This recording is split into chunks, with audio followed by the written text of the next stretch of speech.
കേന്ദ്ര സർക്കാരിന്റെ വിഹിതം കിട്ടണമെങ്കിൽ സംസ്ഥാന സർക്കാർ ഒരു കരാറിൽ ഒപ്പുവയ്ക്കണം. സ്വാഭാവികമല്ലേ? ഇപ്പം നിങ്ങൾക്ക് കോർപ്പറേഷൻ പണം തരണമെങ്കിൽ നിങ്ങളൊരു കരാറിൽ ഒപ്പുവയ്ക്കേണ്ടേ കോർപ്പറേഷനുമായിട്ട്? അപ്പോൾ കോർപ്പറേഷൻ പറയുന്ന മാനദണ്ഡങ്ങൾ അംഗീകരിക്കണം. സ്വാഭാവികമായിട്ടും പണം തരുമ്പോൾ അങ്ങനെ സാധിക്കുകയുള്ളൂ. അപ്പോൾ പാർലമെന്റിൽ പാസാക്കിയ നിയമം അനുസരിച്ച് നിങ്ങൾ ഒരു കരാറിൽ ഒപ്പുവയ്ക്കണം. ഇന്ത്യയിലെ എല്ലാ സംസ്ഥാനങ്ങളും ഒപ്പുവെച്ചു, കേരളം ഒപ്പുവെച്ചില്ല. എന്താണ് അതിൽ? ഇപ്പൊ KSRTC അതിനൊരു ചിഹ്നമുണ്ട് ഇല്ലേ, ഒരു അടയാളമില്ലേ? ആന നിൽക്കുന്ന ഒരു അടയാളമില്ലേ? സംസ്ഥാന സർക്കാരിന്റെ അടയാളമില്ലേ? തിരുവനന്തപുരം കോർപ്പറേഷൻ ഒരു എംബ്ലം ഉണ്ട്. അതുപോലെ തന്നെ ഒരു സ്ത്രീ ശാക്തീകരണത്തിന്റെ ഒരു എംബ്ലം ഉണ്ട്. ആ എംബ്ലം ഞങ്ങൾ വയ്ക്കുകയില്ല എന്നുള്ള ഒരു പിടിവാശി കാരണം സംസ്ഥാന സർക്കാർ ആ കരാറിൽ ഒപ്പുവെച്ചില്ല. ഒന്ന് ആലോചിച്ച് നോക്ക്. നിങ്ങൾക്ക് വീട് വയ്ക്കുവാൻ തരാനുള്ള പണം കേന്ദ്ര സർക്കാരിന്റെ ഷെയർ കേന്ദ്ര സർക്കാരിന്റെ ഖജനാവിലുണ്ട്.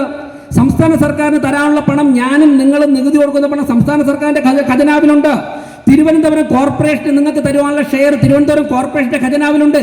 നിങ്ങളുടെ കയ്യിൽ വസ്തുവുണ്ട്. ഒന്ന് ആലോചിച്ച് നോക്ക്. ഒരു തീരുമാനമെടുക്കുവാൻ 6-7 വർഷം ഒരു സർക്കാർ അവരുടേതായ കാരണം കൊണ്ട് ആ തീരുമാനമെടുക്കാൻ വൈകുമ്പോൾ ഈ നാട്ടിലെ ലക്ഷക്കണക്കിന് വരുന്ന സാധാരണക്കാരൻ കടത്തിണ്ണയിൽ ഉറങ്ങേണ്ടി വരുന്ന സാഹചര്യം വരുന്നു. അവനവന്റെ പ്രായപൂർത്തിയായ പെൺകുട്ടികളെ ഉൾപ്പെടെ ചേർത്ത് പിടിച്ചുകൊണ്ട് രാത്രി കാലഘട്ടങ്ങളിൽ കടത്തിണ്ണയിൽ ഉറങ്ങേണ്ട ഒരു സാഹചര്യം വരുന്നു.